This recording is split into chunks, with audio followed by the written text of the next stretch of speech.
So I got some new material I'm going to throw you guys to see how you all like it. Let's see. So I am now reading the 48 Laws of Power because one of my favorite models who's famous for having a big butt is all about the book. And it turns out a lot of models, they reference these books like Rich Dad, Poor Dad, or 48 Laws of Power. So I wanted to find out what's going on in their heads because I sure don't know, just from looking at their pictures in a thong bikini. So I'll read these books, and then I'm reading the 48 Laws of Power. It's actually a legitimate book. And I expected it to be like just something that was like gratuitous to a self-absorbed person, like The Secret. Like if you wish something, you could end up with that lady's diamond necklace you like so much will end up yours just by miracles. I thought it would be like that. It was actually a legitimate book. It took like The Art of War by the name I can't pronounce. And so, yeah, I'm gonna butcher it if I even try. So I'm not even gonna try. And so, yeah, so it's just craziness that I'm actually getting a good reading list from a woman who has the name Juicy tattooed to her butt. And I'm not complaining about it. I think she's amazing. So it's not like I'm like, I don't think I'm better than her in any way. I mean, I'm infatuated with her, so I have to give her props instead of like, I'm not looking down. Let's see, and then I just broke up with a blind girl, and this is kind of bad. Like, yeah, I was dating her for a year, and she told me I was too ugly to be with her in public. And she was mad at me that I didn't tell her all this time how ugly I really was. And it didn't matter to me that her clothes were always wrong, that her shirts never matched her pants and her socks were always different matching pair.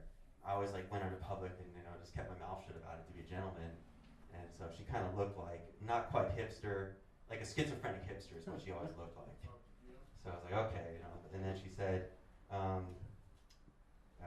she's really upset with me for like being so ugly this whole time. So that didn't go as well as I thought. Let's see, I started taking karate lessons. This bully's been harassing me.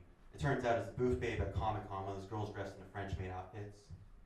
And I asked her out, and she told me I was cruising for a bruising as she peeled out of the Comic-Con parking lot, gave me the bird, and had 50s music playing with a leather jacket on. So now I'm like all terrified of this greaser. She's like a girl in French maid outfit by day, a greaser by night. So, has a cigarette right here, the tattoo that says mom on her shoulder. She looks like something out of the 50s. I don't know why I went for her in the first place, but now I'm all terrified about it. I talked to hundreds of people at Comic-Con, probably about 400 people, including at least 150 really hot chicks walking around what's called cosplay costumes, or in booth babe costumes, like, they have stuff. Remember that Seinfeld episode where the woman had the jacket and no shirt, just the brassiere? They have a lot of costumes like that, and then they have a lot of like, not Pokemon, but like Sailor Moon type stuff, just like a sexy version of like Robotech, whatever they come up with. They're just like, okay, it's like She-Ra, whatever from He-Man, like a lot of stuff like that. And so, let's see. I'm socially fearless, but sometimes a little socially awkward. And so I was asking around in real life, not just as a character right now on stage, but I asked a lot of the sexy women. I said, this model I was really into last year, who I blew it with socially and then who hates my guts now, I said, why was it normal for her to say she wanted to go on a date with me and wanted to date me if the next time I saw her the next day at Comic-Con a few years back, she just pushed me away like I was garbage? And they said, no, that's not normal. So I had to ask over 100 people, like these hot chicks, just, hey, when this girl does that, is that normal? And they all cleared the air and said, no, that's a weirdo person.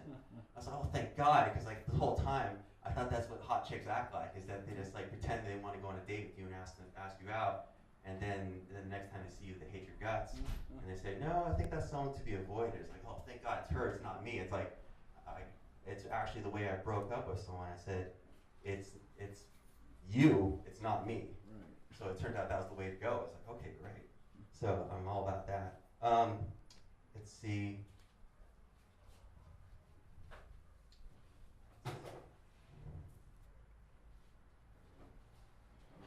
Oh yeah, the prettiest girl at Comic-Con this year chewed me out, and she said, you a-hole, and I was like, what? And she said, thanks a lot. And I said, what did I do? And I didn't even know you. And she's all cheesed at me. Just all I had done was like give her a business card, talk to her a little bit, ask about her modeling. Now she just like within a day at Comic-Con was just like ready to punch me in the face. And she looked at me and said, it's because of you that Chick-fil-A said what they said. And I was like, really? She's like, yeah, look at you. You know, you're just, you know, if you're more flaming, I'd have to put you out with a fire extinguisher right now. I was like, okay. Like, I guess I didn't win that battle or win the war. But like, you know, at least she didn't blame me for the ExxonMobil disaster in '89 or like the BP oil disaster. Like, look at me, like all those dead crabs and birds. Thanks a lot, buddy. So.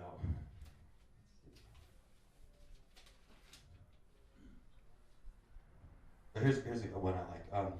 My date brought me back to a hotel room last night, and it was really turns out her best friend's boyfriend Jack is a real jerk. Okay, Johnny gets it. No one else gets it. Okay, but Johnny, thank you. Okay, I got a pet therapy dog, but it charged me $100 an hour. By the time I start petting it, it tells me the time to stop. A girl I was on a date with seemed to be going really well. She asked me if I wanted to have sex, and I said, yeah. And then she said, well, good luck with that, and walked away. My friend told me to watch this video that he's heard a lot about online called 2 Guys, 1 Cup. And I said, whoa, why did you show that to me? And, you know, I thought it was a, you know, he said, well, it turns out it's like, it's a classic movie. It's My Dinner of Andre. Okay. Johnny gets it. Okay, thanks, Johnny. You're helping me out here a lot. Oh, why did Van Gogh cut off his ear? Why? His girlfriend just would not shut up as he was watching the game. Oh, yeah, here's one of my favorite ones. I'll see if this hits. Why did the farmer's daughter have to go to a funeral? Why? It turns out the traveling salesman was lactose intolerant. Thanks, Johnny. Okay, and so, yeah, just to wrap things up, Comic-Con went well for me in real life. It was a lot of fun, met a lot of people. And so if one of you folks watching this video right now is one of those people, thanks for watching and coming to the site. And I'll want to thank Johnny for having his place Tickles. I really want to support him. Not to be like all brown nose, but I really appreciate what you do here. And I think this is the funnest room in Orange County by far. And so I want to throw like support. So if people watch this and you want to become stand-up comedy person, come to Tickles. Just give up the thumbs up. Yeah. Cool. All right, this is Brent Goodman. Thanks, guys. Yeah.